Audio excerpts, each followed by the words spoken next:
Just would like to welcome everyone to the Tribal Consultation on the draft e-Enterprise Governance Charter. My name is Kristen Durant. I work with Ross Strategic, and I'm supporting the webinar. I'm going to turn it back over to Andy Batten at EPA to get us started. Great, thank you, Kristen, and welcome everyone to our e-Enterprise Outreach webinar as part of Tribal Consultation on the draft e-Enterprise Governance Charter webinar. My name is Andy Batten, and I'm the Director of e-Enterprise for the Environment for EPA, located in the Office of the Chief Financial Officer here at EPA. Today I will be joined by other senior leaders at EPA. First, Andrew Baca, who a number of the participants on this call probably already know. He's the Director of the American Indian, Deputy Director of the American Indian Environmental Office in the Office of International and Tribal Affairs. Also joining us is Matt Leppard, and Matt is the Director of the Office of Information Collection in the Office of Environmental Information. And we want to welcome all of the tribes that are joining us today for this webinar. There's also going to be a webinar to go over the same material tomorrow at this same time as well. Contractor support for the webinar today is provided by Kristen Durant of Ross Strategic. And I'm going to turn it back over to Kristen to go over the webinar logistics and ground rules. Kristen. Great, thanks, Andy.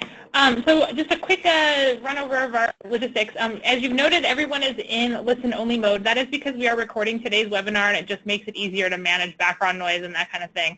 We're recording the webinar so that folks that weren't able to make it can also get the same information. So we will be posting that at a later date, and we'll let folks know when that's available. We are taking questions and questions today. If you are dialed in on your telephone, if you enter your audio pin, which is going to show up, it shows up right underneath here on your dashboard. It should be a 2-digit number, pound, that 2-digit number, and pound. That'll allow me to unmute you when you have a question. Otherwise, if you just want to type your question in, if you could type it into this question and answer box at any point during the webinar, we'll queue it up and we'll make sure to ask that. We're going to wait and do questions at the end of the presentation. If you just have a question and you want to ask it verbally, if you just say, I have a question, I'll make sure to unmute you and let you know when you're unmuted. If you are listening in via your computer and using your computer microphone and speakers, the only way we can have you ask the question verbally is if you have a headset on your computer or you know exactly where your microphone is. Typically, we get a lot of feedback if you don't have a headset. So if you do want to ask questions, we ask that you actually dial in using your telephone and just make sure that you've got a telephone marked on your dashboard. If you have any questions about that during the webinar, feel free to chat in a question, and I'll be monitoring that throughout the webinar.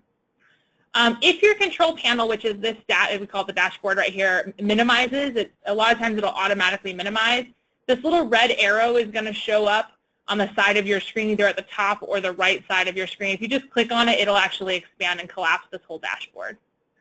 And again, this webinar is being recorded. I just want to let everyone know that. So Andy, I'll turn it back over to you. Thank you. Today's webinar is part of Tribal Consultation on the draft e-Enterprise Governance Charter. It's being conducted consistent with EPA's consultation policy. This webinar is to inform and enable participants to ask questions about e-Enterprise for the environment generally, about the revision of the e-Enterprise Charter, and how EPA is seeking to increase tribal participation at all levels of e-Enterprise governance, and about opportunities to participate in current projects and to work with EPA regions in helping to set the agenda for e-Enterprise projects going forward.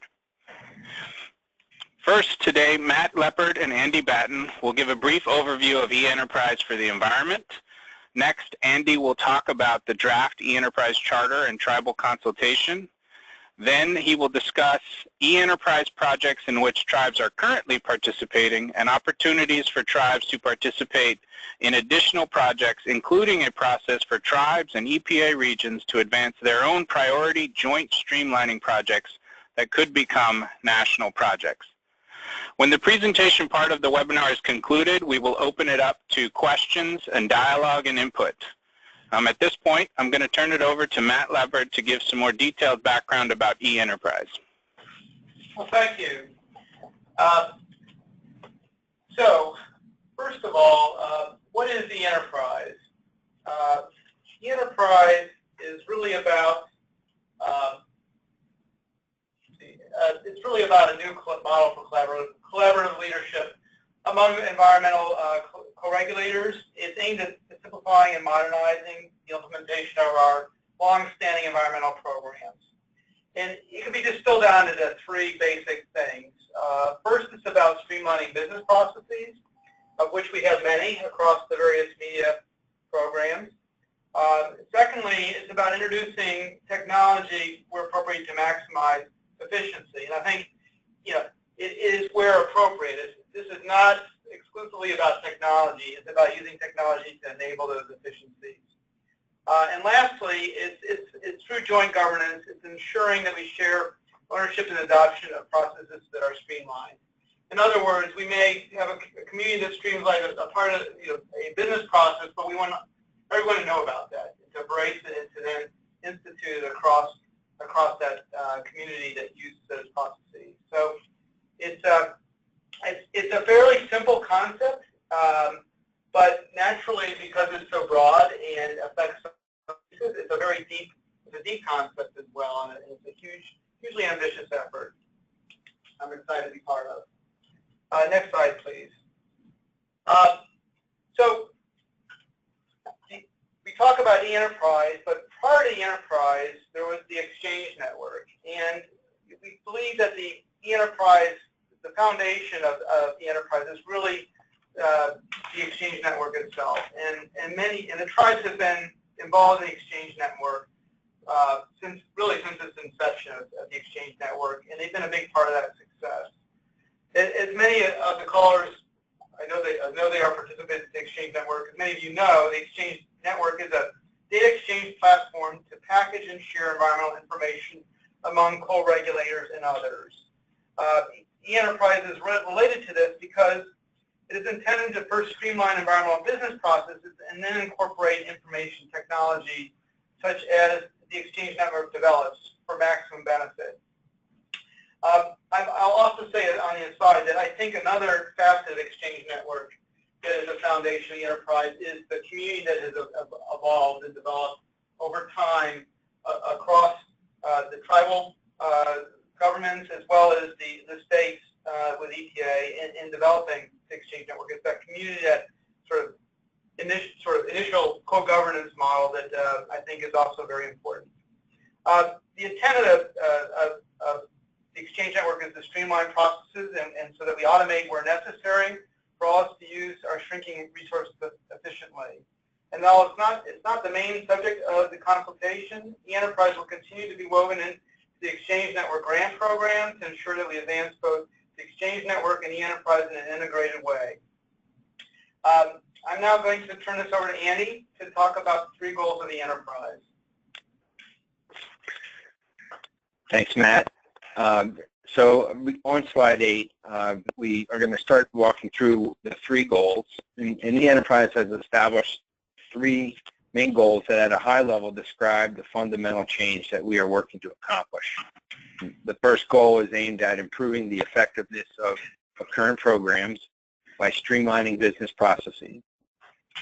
It is important to mention here that the streamlining and modernizing of our programs is listed as the first goal because it needs to come first before applying modern technology. First, re-engineer the process, and then automate or use other technology where appropriate to make sure the streamlined processes are more effective and user-friendly. On the next slide, we'll talk about the second goal. And the second goal is about greatly enhancing the service to our stakeholders. The public, the agency partners, our state and tribal co-regulators. And the enterprise seeks to reduce the transaction costs and burdens for the regulated community as well as government agencies, and to improve the transparency of environmental conditions and performance for all users, including the public. An example of enhancing user experience is the e-enterprise portal, which I hope many of you have heard of. And the portal is intended to enable regulated entities as well as co-regulators and the public to conduct two-way transactions and customize their access to environmental information resources on the web. So it's a little bit different than a website, the focus being this ability to conduct two-way transactions between between two entities.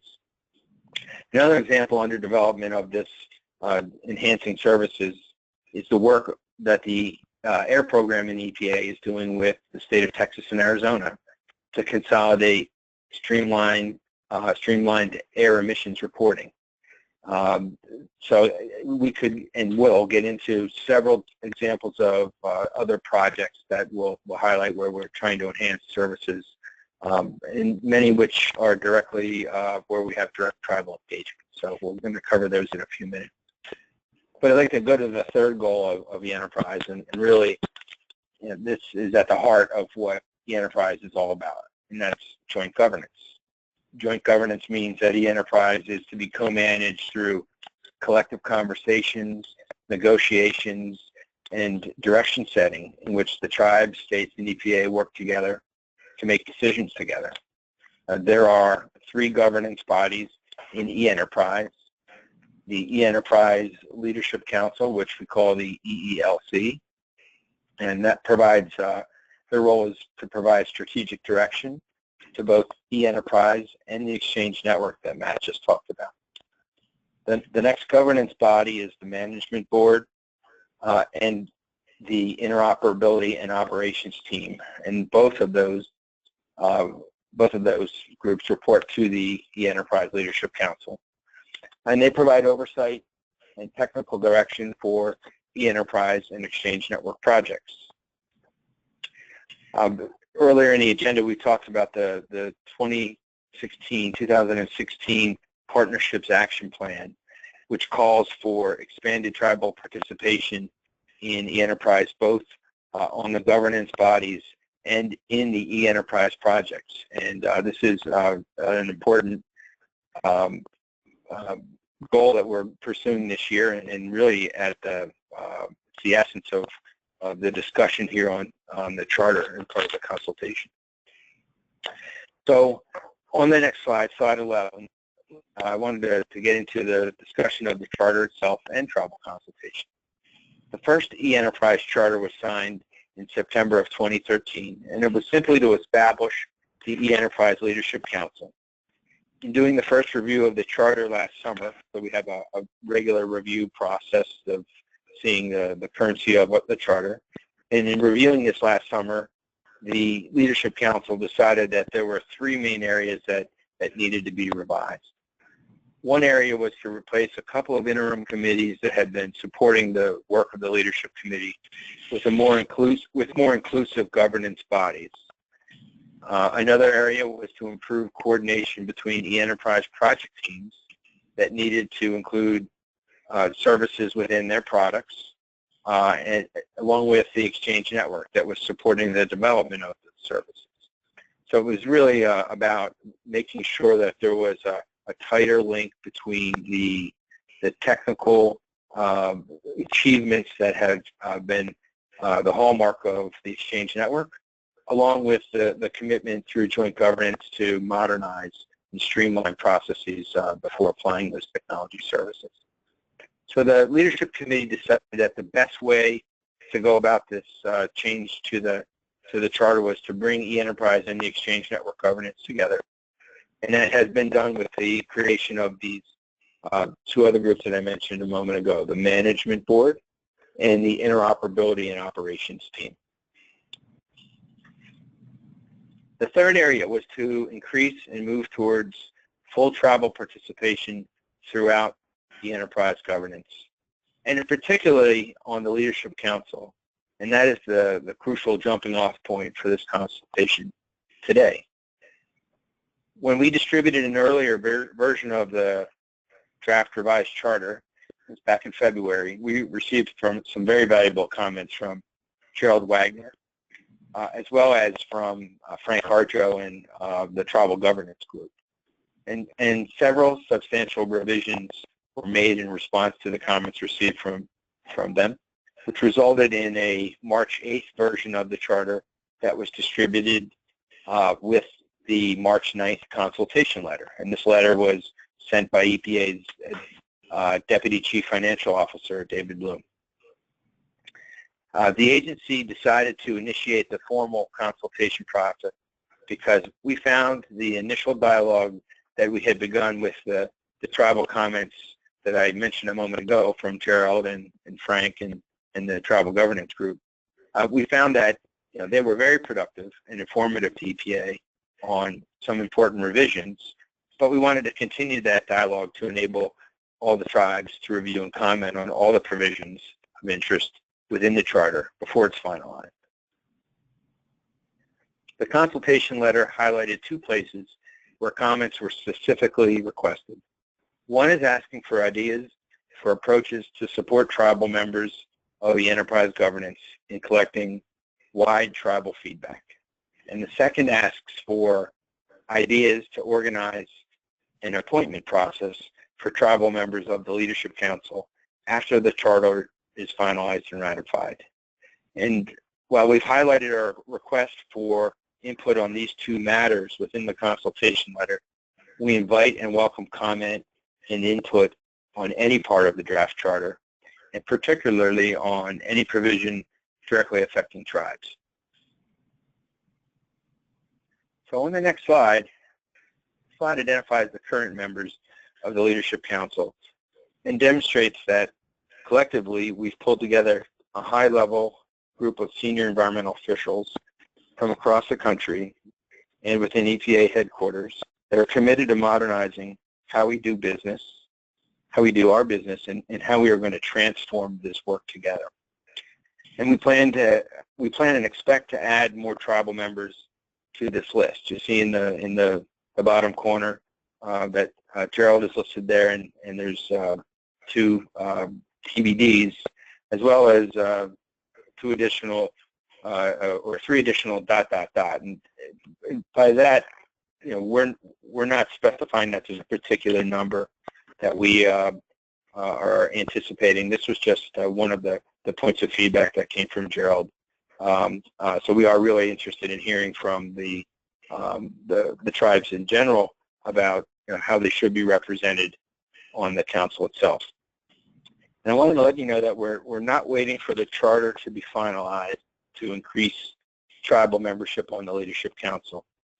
We've asked the heads of 3 tribal organizations that are particularly involved in these issues: the National Congress of American Indians, the National Tribal Caucus, and the Tribal Governance Group, to recommend potential members of the Leadership Council who could participate in the next council meeting, which is taking place in just a few weeks in mid-April.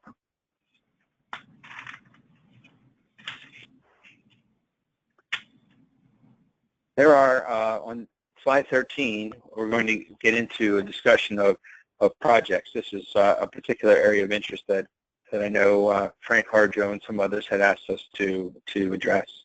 And currently there are over 30 active e-enterprise projects. And this slide shows where tribes are currently participating in some of those projects. One of our goals, let me just pause there, the goal for the tribal roadmap, which is the first project listed, is to build and maintain data consistency and capacity in tribal water quality monitoring programs. And this has been an area that I think we've had some success in, but we have a lot of other opportunity for capacity building.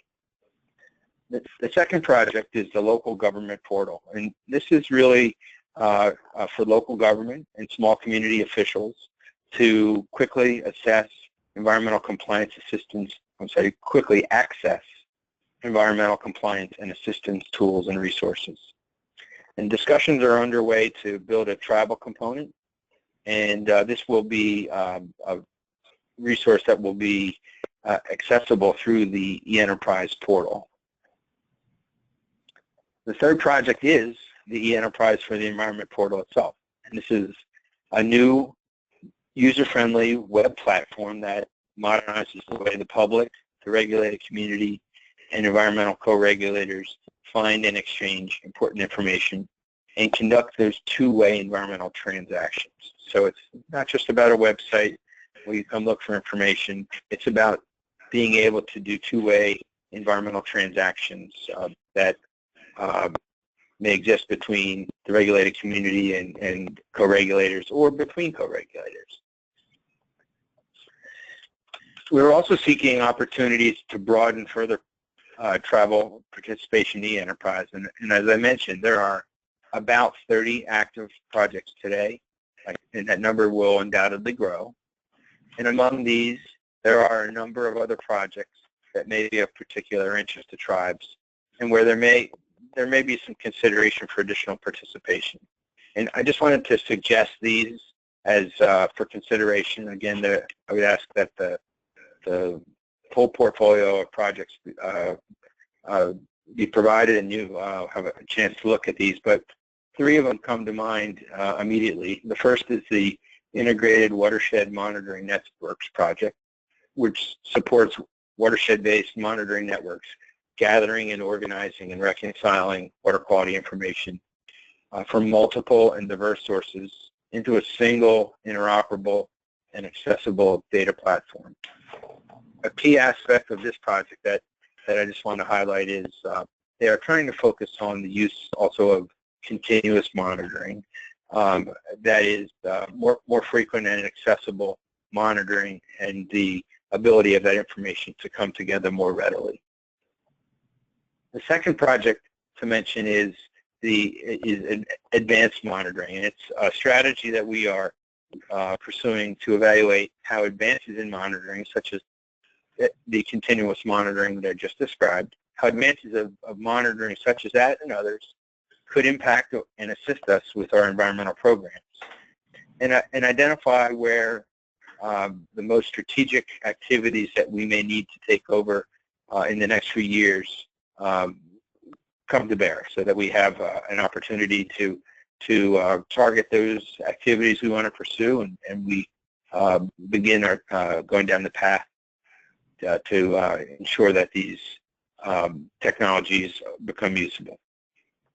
And lastly is the Combined Air Emissions Reporting Project, which seeks to develop a future process for reporting air monitoring data from 4 separate databases that include the National Emissions Inventory, the TRI program, Toxic Release Program, the Greenhouse Gas Program, and compliance reporting requirements for Part 60 and 63 regulations. Those 4 separate air inventories, how we are going to try to pull those together into a combined air reporting capacity. And I think the aspect of this that I find of great note is the opportunity for burden reduction for the reporting community that currently has to report information to 4 separate places. I'd also like to mention some more opportunities to broaden tribal input into the e-enterprise agenda, and we want to institutionalize the enterprise as a new way of doing business.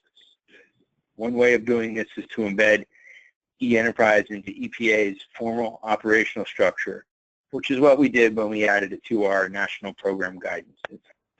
The guidances provide a framework for regions, tribes, and states to develop 2-year strategies for implementing environmental programs. So these national program guidances, or what we call the NPM guidances, we have these for all EPA media programs: air, water, land, pesticides, toxics, enforcement, as well as environmental information. And there's a statement that encourages states, tribes, and other offices to participate in projects that are aligned with the enterprise. We've also embedded e-enterprise in EPA's strategic plan, and it's in the partnerships cross-agency strategy and the FY16 action plan for that strategy. The FY16 partnerships action plan starts a continuing process that asks regions to work with states and tribes to bring forward priority joint projects for business process modernization that they're already working on. And these joint ideas will be considered to potentially become national e-enterprise projects. So again, I don't want to stray too far from the discussion on the charter itself today, but just to highlight to you that within this Partnerships Action Plan, we are very much interested in in not only increasing the participation in the E-Enterprise Leadership Council, but is also very much interested in increasing the number of projects that tribes are actively participating in. So both at the senior executive level as well as at the technical level of the development of projects and new ideas.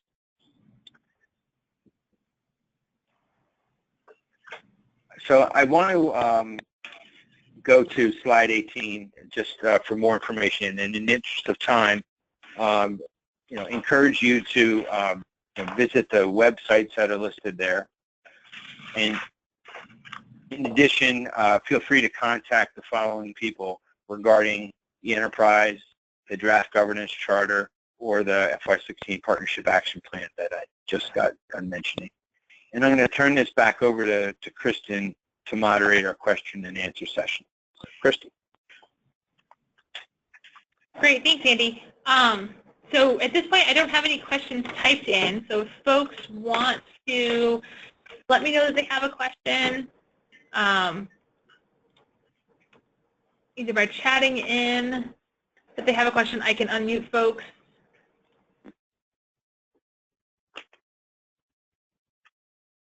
I can also just start unmuting everyone. We can do it that way too, if that's easier for folks.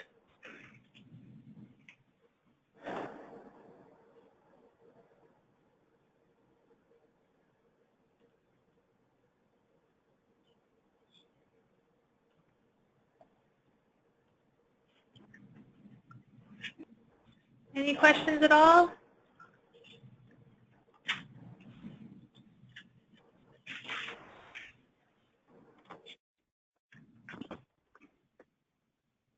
Kristen, I will in the interest of your folks contemplating questions here, I know in speaking with the tribal governance group, there were questions that came up on their call regarding the Exchange Network grant program. And I know there is a separate meeting on that grant program that's scheduled for the 11th of April. So I would say, as Matt mentioned during his part of the presentation, there's very much a melding of E-Enterprise and the Exchange Network in the grant program, and there's an opportunity to discuss that in greater detail at the meeting that Matt is planning on April 11th. So I just wanted to provide that information to people. Great, and I'm just going to follow up with that the presentation will be made available to folks after today's webinar. There was one question about whether the slides would be available. We may have some folks that are on the phone that are not on GoToWebinar. I unfortunately can't unmute you if you're not on the webinar. Apologies for that technical glitch. If you're in that situation, you can email questions either to me or to Andy or Shanna. You can respond to the webinar invitation that went out, and I'll make sure that those questions get to the right people.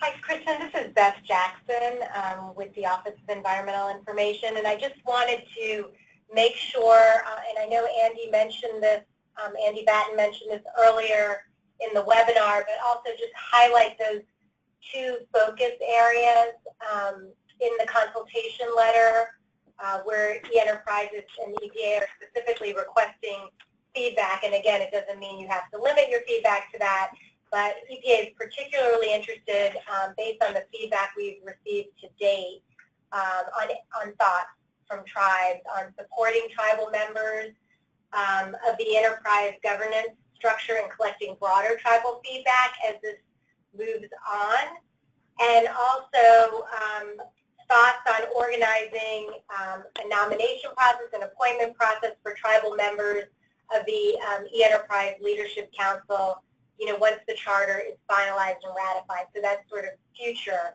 Near term, obviously, we're trying to get participation in the April meeting, but I think your feedback on the future of tribal participation and representation throughout the e-enterprise governance structure would be greatly appreciated. And so we know it's a lot to digest all this information now, so certainly if folks need to take some time and provide your comments by email, or if you have questions to talk to any of the folks listed as contacts, that's perfectly fine, but we would be greatly appreciative of any thoughts you have. And Beth, we have one question from Frank Harjo. Sorry, I'm having trouble reading today. How does e-enterprise plan to deal with tribes at various levels of infrastructure to participate? And Frank, if you have any follow-up, feel free to type those in. So this is Andy. I could take a crack at that. Certainly the three main governance groups within e-enterprise are those areas where I hope we have direct participation. And just to kind of outline them again, at the top level, at the e-enterprise leadership council level, that is largely comprised of those executives that were listed on the screen earlier. Reporting to that group are the management board and the interoperability team, what we call the IoT. So the MB and the IoT. And these are largely the group that was formerly the Exchange Network Leadership Council. So folks such as Frank that were part of that Exchange Network Leadership Council, we have reoriented that Exchange Network Leadership Council. We captured it initially in the charter that was drafted in 2013, September of 2013. And as I said last summer when we took a look at how to better streamline and manage the portfolio of projects, we came up with the new structure of the management board and the IoT. So we do expect that there's going to be kind of a group that is very focused on the technology aspects of projects. I think in the older model of the Exchange Network Leadership Council, there were integrated project teams. Those project teams will still be assembled around each and every one of these individual projects. But we've kind of organized ourselves in a different governance structure to ensure that there's management and accountability for priority setting and as well as the individual projects. Let me just also add that in the time that I was the time I spent on the Exchange Network, I think I can count 3 distinct times where we did a bit of a reinvention and a look at ourselves and reset the governance button for the Exchange Network. So the change is really necessary to adapt to the maturity of the organization, maturity of the partnership, the maturity of the activities. And I think that's what we're seeing here with the Exchange Network and how it is becoming more tightly interwoven with the enterprise. Matt made the point that we made a lot of great strides with the innovations of the Exchange Network. With the enterprise, what we've decided to do is take a look further at the business processes and then apply some of the underlying integrated technology.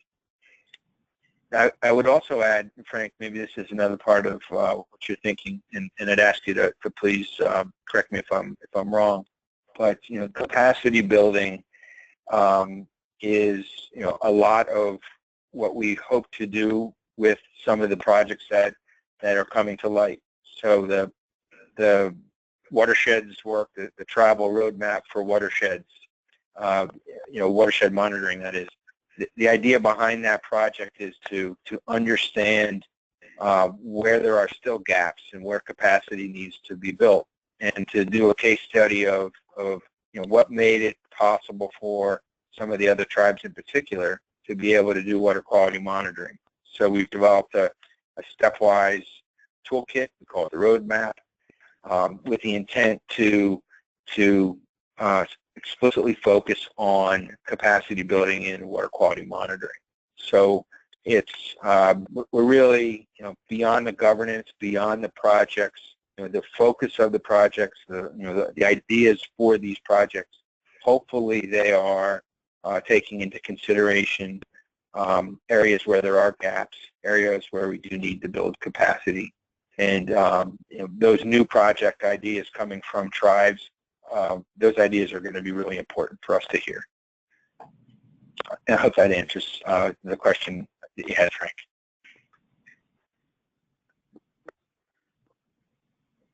Thanks, Andy. We had one other, Frank says great.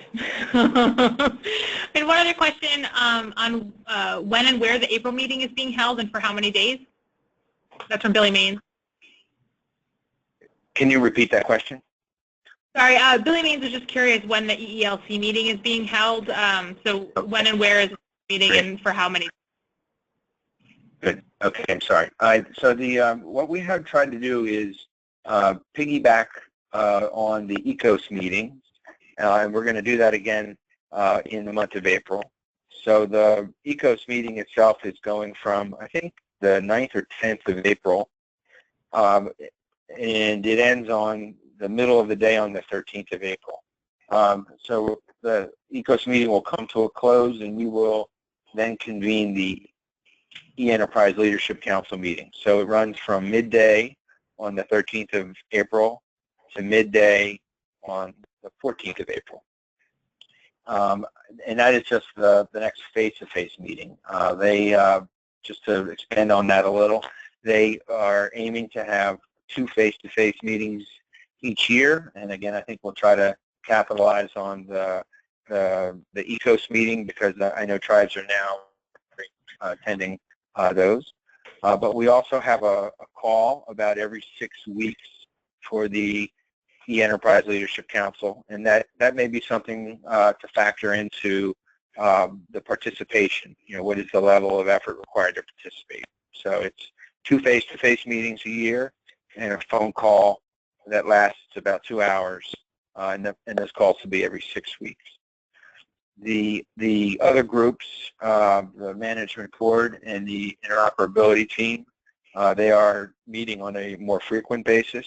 So if those are areas of interest, I would look at those occurring on a monthly basis, and particular project teams are meeting much more frequently, probably on a bi-weekly basis.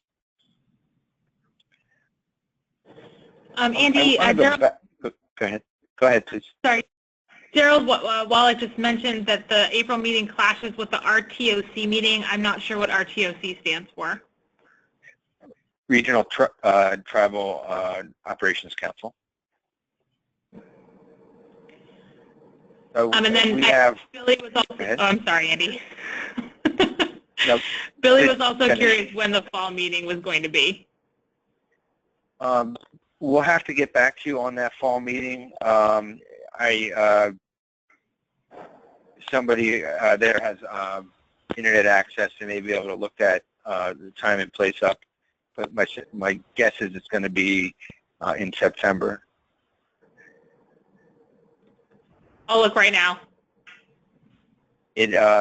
So anyway, the Nashville meeting is April. That's the next one here in just a few short weeks. It starts actually 2 weeks from today, the E-Enterprise Leadership Council.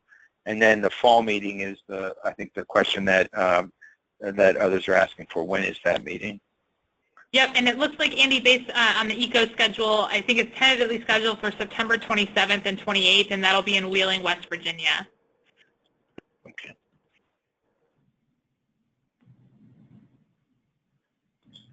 I want to, if I could expand, in the interest of time since we have it, expand a little bit on Frank's question earlier about infrastructure help with many tribes. And I would add that we want to work with tribal leaders, particularly on the Leadership Council, to identify some good ways to get more information out to the tribes about the enterprise activities and how to foster and collect and bring in any input that tribes may have about the council. So, I think an important distinction is the communication in and out of the Leadership Council to tribes and from tribes is a really critical component, I think, of where we could strengthen the whole governance process if we had that two-way communication and heard ideas on how to do that, recognizing that there are over 500 tribes, and the challenge in reaching that larger of a group, if there were suggestions from tribes on how to do that better. That is probably one of the most important things we've found is, communication about e-enterprise in general is challenging. And, being able to reach the broadest group possible, and doing that from the council level, we really want to hear those ideas.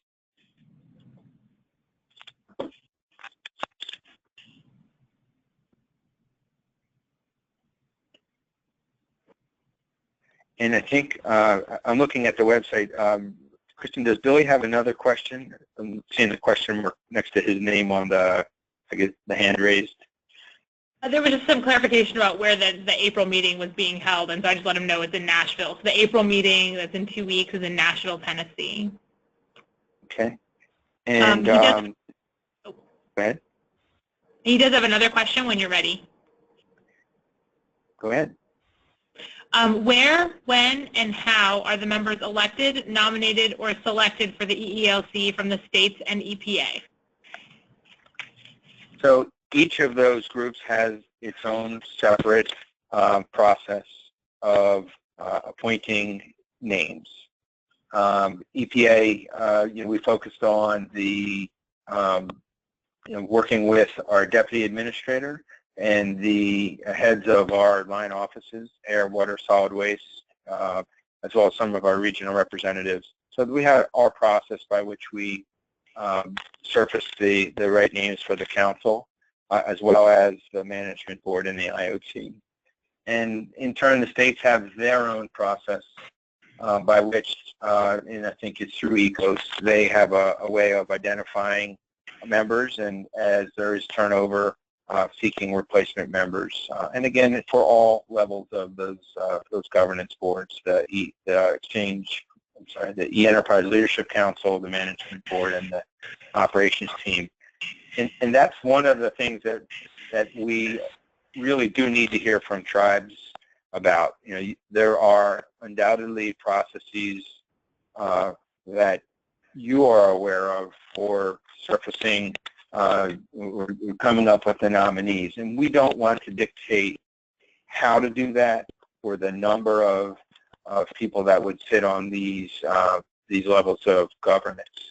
Again, just as EPA has its own processes and states have their processes, we want to be respectful that tribes have their own processes for appointing nominees. I would say that there is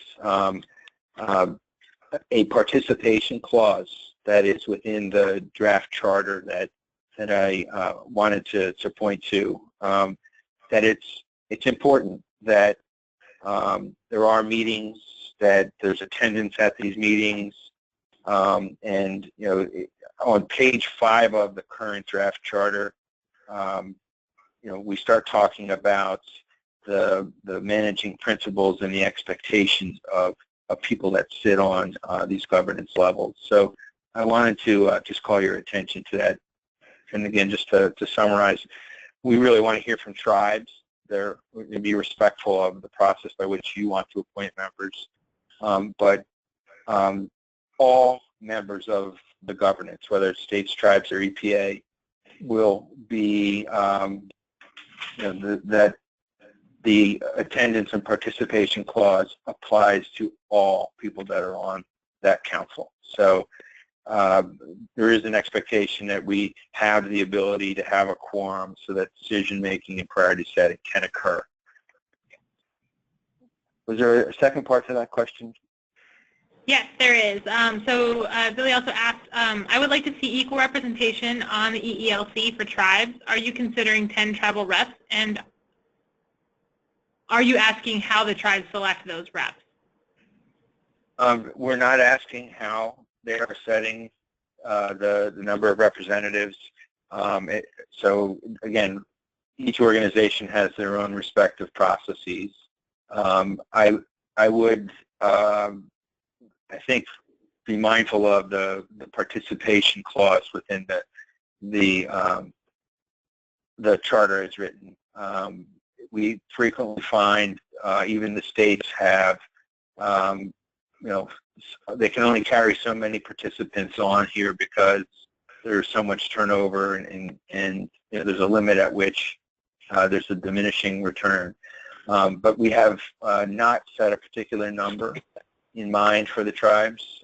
We want them to define that number, and obviously, according to the way that we've drafted this into the charter, be mindful of the need to participate.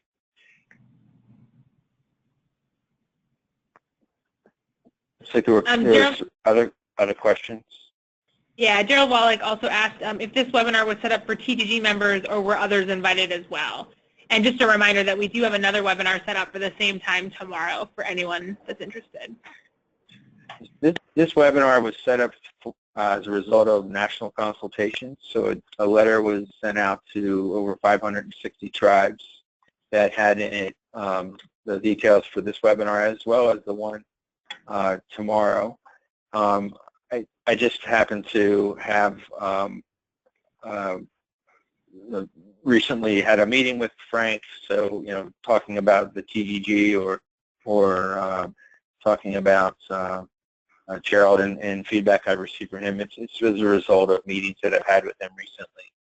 But this webinar is intended to reach all tribes, and the consultation letter, which included the draft of the charter, was sent back on March 9th to all of those tribes.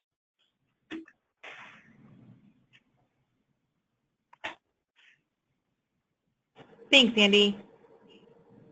Are there any other questions folks would like to tee up? I'm still seeing hands raised for Darrell Wallach, Frank Harjo, and Billy Maines. I don't know if if there are additional questions there. And those are questions that were already asked, Andy. Sorry. Okay. You're talking about the question marks in the dashboard. No worries. And then Mark Parrish, same. Mark had just noted that he was needed a little bit more time for reviewing the background information, and is looking for more clarity on purpose and practicality. Mark, if you have any follow-up, feel free to add that. Frank just asked, since the EEEN is still new to tribes, is there an outreach plan? Is there an outreach plan? We are doing communications through a number of mechanisms. So the answer is yes, but I would say that there's never, I've never been in a situation where we've been able to communicate enough. So we have taken to using for various audiences, fact sheets, websites, webinars. I think some of the early webinars that we had with the tribes date back into 2014, and those, I think, were at a time where we were still pretty much new and defining e-enterprise. I think we have a pretty good handle on it now. But communications, again, will be in many forms, and we have been working with a communications firm to produce materials in various forms of media, in print, in terms of a website, coming up with even the logo for Free Enterprise. That was part of a communications effort but in no way was that communications effort perfect or even adequate, and we're still learning where we need to communicate more. If there was particular, again, as I mentioned in my comment earlier, that is one of the hardest things we've found, is getting the word out about e-enterprise, and seeing that there is such a large number of tribes to reach. The communication in and out of the Leadership Council is really critical, and I think it's a unique role that the tribes play, very different than the states, very different than EPA. So we need to hear and learn from you about the best form of communication, or the best methods of communication in and out of the Leadership Council.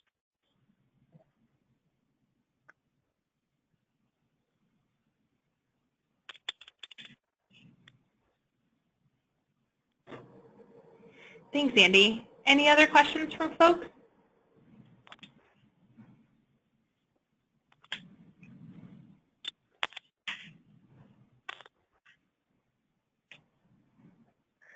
Kristen, I would remind folks, as with the time remaining here, we have a few minutes, I think.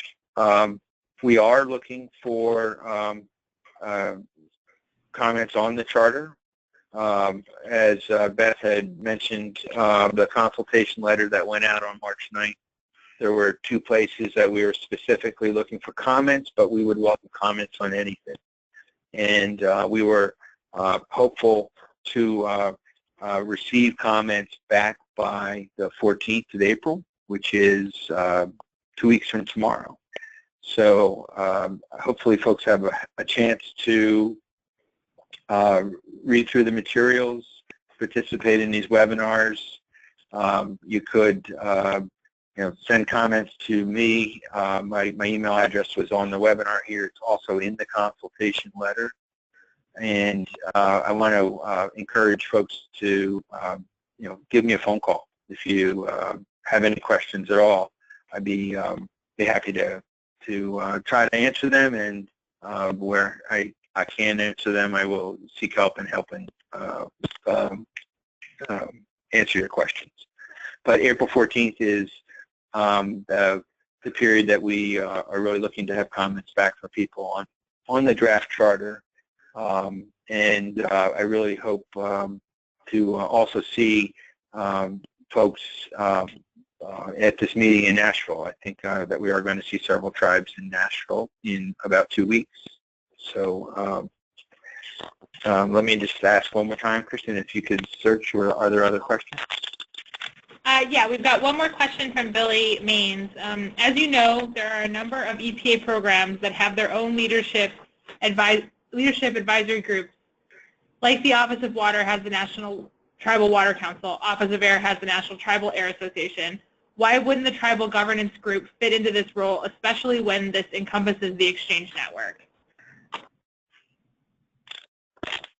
So I think I understand the question.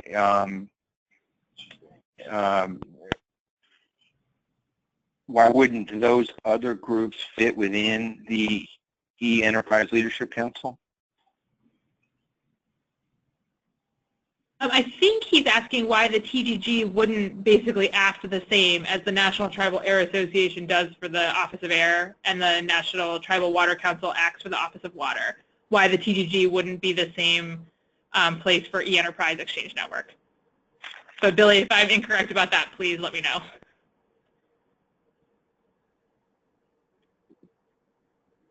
The one, I don't know if Billy's clarifying that but the one thing I would say is, I worked with Matt's group and the TGG on the Exchange Network for a long time, and a lot of what we did with the Exchange Network was focus on the efficiencies of exchanging information, and tribes were a huge part of that success, particularly in the area of exchanging water quality monitoring data. So, focus on the aspects. So we spent over a decade doing the best possible job of leveraging technology. And that was a good thing. What we have found, though, is in the climate of declining budgets, where we need to be most efficient with our information, with our resources, that we can't just automate existing processes, that we really need to spend the time and effort to streamline and modernize programs before automating them with things like the Exchange Network. And we didn't have a group that was really focused on the governance around looking at particular programs, streamlining those programs, and then infusing technology into those new modernized programs using business process improvement techniques such as Lean. So that our three goals being streamline, automate, and then through joint governance assure adoption, those three things did not fit into any one particular group. And that's what really gave birth to eEnterprise, is to come up with a new governance model that ensured from day one there was early consultation, early input into picking programs that would be streamlined and modernized. And again, through that joint governance, assure that there was participation in those modernization efforts, and then assure that there was good application of technology such as the Exchange Network throughout the modernization process, if it's a particular IT system or some kind of technology. But again, there was no group that was really looking at all three aspects of those. I certainly understand the Exchange Network, but we could continue to automate without streamlining, and we would not be maximizing our efficiencies. And that was the real driver here, again, particularly in an era of declining budgets. So I hope that explanation helps. Hey, Andy, this is Matt. I would add that I think you did a great job characterizing. I just also want to reinforce that I think the TGG does play a vital role. It's one of the, we talk about the EN being a foundation, but the exciting thing is that the EE is broader than the IT piece. We need inclusion of other communities, as you said, other expertise in the business domain. And, as someone, myself, who's been working in the IT space for so long, the big frustration is not having that connection with the business owners. So I think having the TGG involved, plus other tribal communities that are involved on the business side, I think will make it even really, I think, be a really great move forward. And it's very exciting.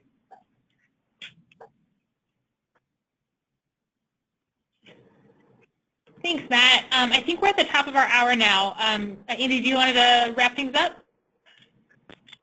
I will. I really want to thank everybody for attending the webinar today and your questions. They're most important, and I would encourage you to please keep the questions coming. And we hope that this webinar is just another step in communicating a clear picture of our vision for eEnterprise for the environment. And we encourage each of you to continue to provide input, ask questions, and be a part of the process to ultimately improve environmental results. And then, as it's been said earlier, there's a second webinar on this same topic. It'll take place from 1 to 2 o'clock Eastern Daylight Time tomorrow. And that is, the particulars on that webinar are also in your consultation letter. And I would encourage you to dial back in a second time. And if you could please share with your colleagues that this webinar is ongoing. We do want to reach the maximum number of people as possible. So thank you, everybody, for your questions today, and we'll be talking to you soon.